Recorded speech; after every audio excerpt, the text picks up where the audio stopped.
এবার দিল্লিতে চলে যাব। গতকালই ঠিক হয়ে গিয়েছিল সঙ্গ ঘনিষ্ঠ রেখা গুপ্তা মুখ্যমন্ত্রী পদে, দিল্লির মুখ্যমন্ত্রী পদে। আজকে শপথ নিলেন রামলীলা ময়দানে। প্রধানমন্ত্রী নরেন্দ্র মোদী উপস্থিত ছিলেন।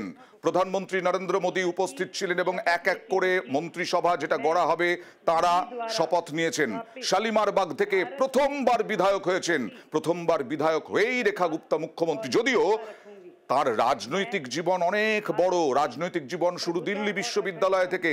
বিজেপির মহিলা মোর্চার ন্যাশনাল ভাইস প্রেসিডেंट ছিলেন। मुख्यमंत्री के रूप में अपने कर्तव्यों का श्रद्धापूर्वक और शुद्ध अंतःकरण से निर्वहन करूंगी तथा मैं भय या पक्षपात, अनुराग या द्वेष के बिना सभी प्रकार के लोगों के प्रति संविधान और विधि के अनुसार न्याय करूंगी। কথা বলবো প্রতিনিধি মৈত্রেয়ীর সঙ্গে। মৈত্রেয়ী, রেখা গুপ্তার একটু প্রোফাইলটা জানতে চাইবো। দেখো, রেখা গুপ্তা তিনি তার যদি রাজনৈতিক জীবনের সূত্রপাত বলতে হয় তাহলে সেটা ছাত্র রাজনীতি থেকে। দিল্লি ইউনিভার্সিটির প্রথম যারা এবিভিপি থেকে যে সমস্ত এবিভিপির যে সমস্ত সদস্যরা পোর্টফোলিও হোল্ডার হয়েছিলেন তার মধ্যে রেখা গুপ্তা হচ্ছেন অন্যতম।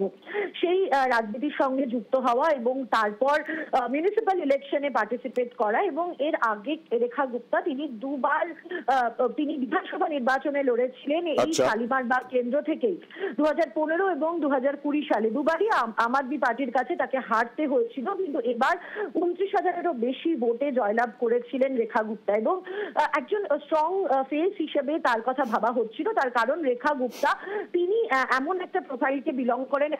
তিনি মহিলা এবং তার পাশাপাশি তিনি মহিলা মোর্চার ন্যাশনাল ভাইস প্রেসিডেন্ট ছিলেন।